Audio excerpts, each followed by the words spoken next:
Okay so hi everyone and welcome back to EPCM Shala. तो आज हम देखने जा रहे हैं क्लास 10th का चैप्टर नंबर 9 जो कि है applications of trigonometry, some applications of trigonometry.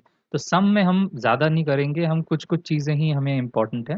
जैसे मैं बेसिक्स में बता देता हूँ, टॉपिक्स में सबसे पहले इसमें बेसिक्स करेंगे। बेसिक्स काफ़ी ईजी है और फिर मेन सीधा एक्सरसाइज है। इसमें ज़्यादा कुछ है नहीं। जिस एक्सरसाइज में 7 एग्जाम्पल्स हैं, 15 क्वेश्चन है, सारे के सारे कर लेंगे हम। ठीक है।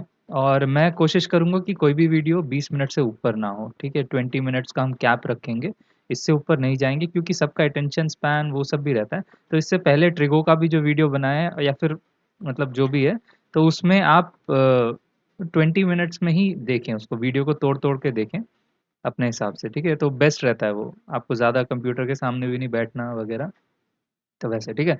अच्छा, जैसे ही चैप्टर कंप्लीट होगा मैं ये भी बता देता हूँ कि अ, जैसे मैं इसको 2023 में रिकॉर्ड कर रहा हूँ, ठीक है? 23 टू 24 के एग्ज़ाम के लिए।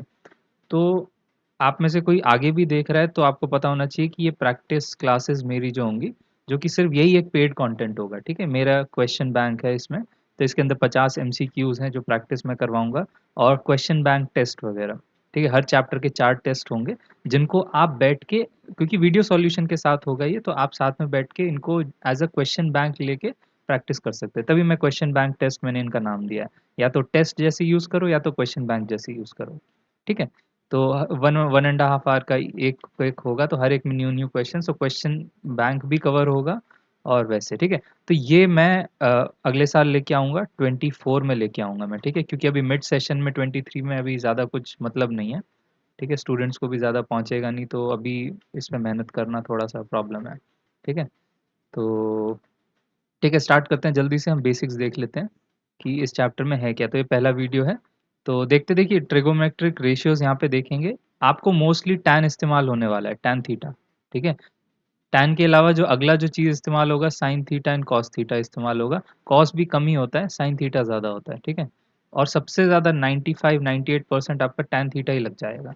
तो काफ़ी सिम्प्लिफाइड, रैशनलाइज़ हुआ है जब से सिलेबस, तो चीज़ें काफ़ी सिंपल हैं, ठीक है? तो हम यहाँ पे देखेंगे ट्रिगोमेट्रिक रेशियोज़ कैसे अप्लाई होते हैं और फिर angle of elevation, angle of depression, ये दोनों चीज़ें क्या होती हैं, होराइज़न क्या होता है, इसके रिस्पेक्ट में ही angle of elevation, depression define होता है और लाइन ऑफ साइट, ठीक है? तो 1, 2, 3, 4, 5, तो 5 आपके पास कॉन्सेप्ट्स हैं या फिर टर्म्स हैं जिन्हें यहाँ पे हमने समझना है, ठीक है? तो जल्दी से समझते हैं इसको। तो देखिए, आप मान लीजिए एक बिल्डिंग के ऊपर खड़े हैं, ठीक है? ये बिल्डिंग है, ये आप हैं, तो इसके ऊपर आप खड़े हैं। तो आप 2 ऑब्जेक्ट देखते हैं। एक ऑब्जेक्ट नीचे है, जो कि एक बॉल है, एक ऑब्जेक्ट ऊपर है, जो कि एक एरोप्लेन है। अब देखिए, मैंने कैजुअली तो ऊपर-नीचे बोल दिया, थोड़ा-सा सोच के देखो कि ये ऊपर-नीचे का कॉन्सेप्ट होता क्या है? क्या सोच के हम बोलते हैं कि ये ऊपर है और ये नीचे है और आपको समझ में भी आ जाता है कि ये ऊपर-नीचे क्या बोल रहे हैं? ठीक है, ये ऊपर-नीचे का कॉन्सेप्ट आता कहाँ से है? सिंपल सी बात है, पॉज़ करिए, थोड़ा-सा सोचिए इसके बारे में, क्योंकि मैथ्स में और कहीं किसी भी सब्जेक्ट में पहले आपका दिमाग चलना चाहिए, फिर आंसर मिले तो अच्छा रहेगा। ठीक है, तो देखिए इसमें कैसा है,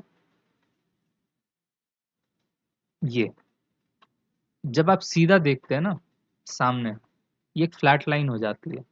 इसी को बोलते हैं होराइज़न, ठीक है?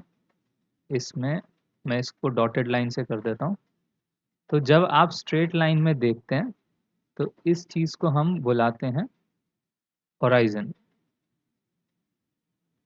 हॉरिजॉन्टल, जैसे फ्लैट लाइन होती है, फ्लैट लाइन का मतलब होता है हॉरिजॉन्टल, स्ट्रीट सीधा ऐसे होता है, उसको बोलते हैं वर्टिकल, है ना? ये सब इंपॉर्टेंट टर्म्स है इस चैप्टर के लिए, वर्टिकल, हॉरिजॉन्टल। तो हॉरिजॉन्टल में ऐसे फ्लैट आप देख रहे हैं, तो इसको होराइजन बोलेंगे।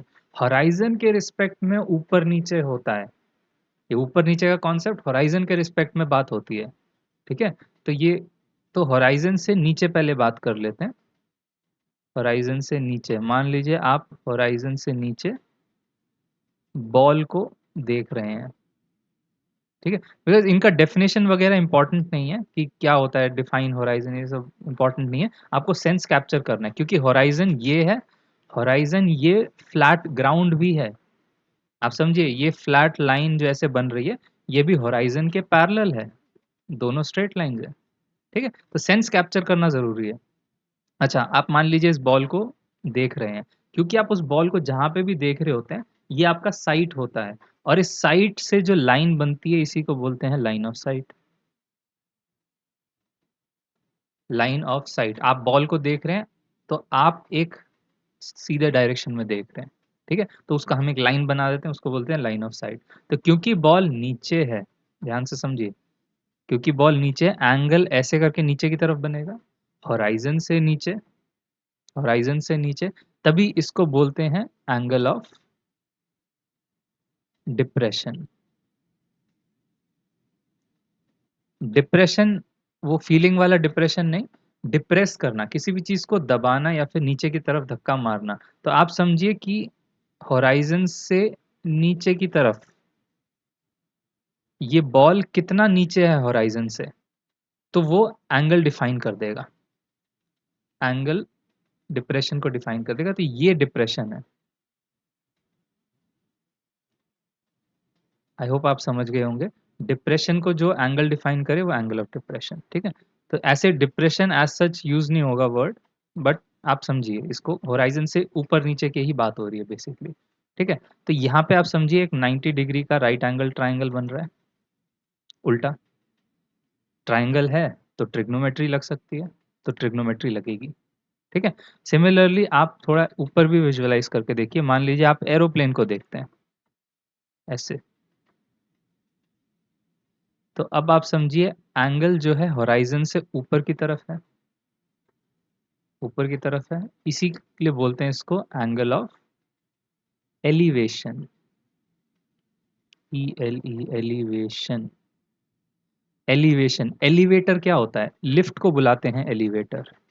एलिवेटर में आप खड़े होते हैं और एलिवेटर का मेन काम है आपको ऊपर की तरफ ले जाना, खींच के रस्सी से, अंदर जो भी मेटल की रस्सी होती है, तो उससे खींच के वो आपको ऊपर की तरफ ले जाता है, आपको एलिवेट करता है।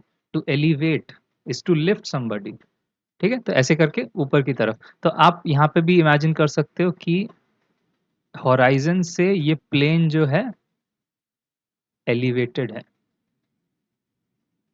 ठीक है। इसको वैसे यूजुअली एक सीधी लाइन में बनाया जाता है, दोनों पैरेलल रहते हैं, तो इधर भी एक ट्राइंगल बन ही जाता है। आप समझ सकते हैं ये भी एक 90 डिग्री का है, यहाँ पे भी ऊपर भी एक राइट एंगल ट्राइंगल बन रहा है। तो इस तरीके से आपको इमेजिन करना है, देखिए यही बेसिक मेन चैलेंज है, ये जो मैं इतना सारा बना रहा हूँ ना, यही मेन चैलेंज है इस चैप्टर में। एक बार कोई फिगर आपको बना के दे दे, देखो ये ट्राइंगल है, ये 90, ये थीटा है, आप लगा लोगे ट्रिग्नोमेट्री, बट ये ट्राइंगल खुद से बनाना, क्योंकि यही सेम प्रॉब्लम किधर किधर आती है, आपको क्वाड्रेटिक इक्वेशन चैप्टर में आती है, जब वर्ड प्रॉब्लम से इक्वेशन फॉर्म करना होता है कि Aftab's age was 2 times the age of his daughter, ऐसे ऐसे करके, ठीक है। क्वाड्रेटिक सेम लीनियर इक्वेशन में भी आता है, if 2 taps can fill a tank in 9 2/3, वैसा वो क्वेश्चन जो था डिफिकल्ट वाला, ठीक है, पता नहीं कितनों ने किया है नहीं किया है, पर आप समझिए फॉर्मुलेशन में प्रॉब्लम है इस चैप्टर में, ठीक है, यही सबसे बड़ा चैलेंज है।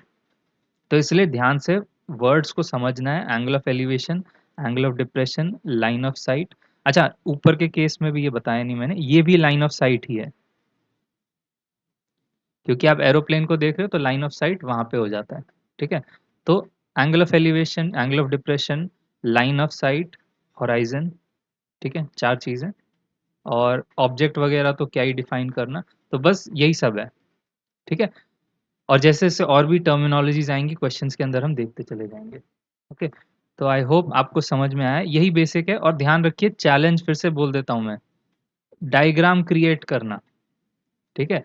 आपको डायग्राम ऐसे कुछ होगा, आप टेढ़ा मेढ़ा कुछ और बना दोगे, दिमाग में आएगा कि ये दो ऑब्जेक्ट दूर हैं, तो एक ट्राइंगल ऐसे, एक ट्राइंगल ऐसे, बस इतना सा ही फर्क है, अब हो गया गड़बड़, समझ रहे हो, ये वाला ट्राइंगल आपने घुमा के ऐसे लगा दिया, बस इतनी सी गलतियां होती हैं कि आपको समझ में नहीं आता। अच्छा, ब्रिज है, ब्रिज के ऊपर से बोल रहा है ऐसे करके बनेगा, क्या बनेगा, ऐसे बनाऊं कैसे बनाऊं, तो वो प्रॉब्लम है, ठीक है। उसी को मेन टैकल करना है, इसलिए क्वेश्चंस थोड़ा सा स्टार्टिंग में स्लो करेंगे, फिर धीरे धीरे जैसे जैसे आप, मेरे को लगता जाएगा कि आपको समझ में आ गया, तो मैं भी स्पीड पकड़ूंगा, ठीक है। बोर नहीं होना है, क्योंकि मैं स्लो चलूंगा स्टार्टिंग के एग्जाम्पल्स में, आराम से समझेंगे, या तक कि कैलकुलेशन में भी थोड़ा सा समझाना पड़ता है, ठीक है। 20-20 मिनट की वीडियोस रखेंगे, आराम से बैठ के पूरा कंप्लीट करना, ओके। चलिए फिर हम क्वेश्चंस में मिलते हैं, थैंक यू।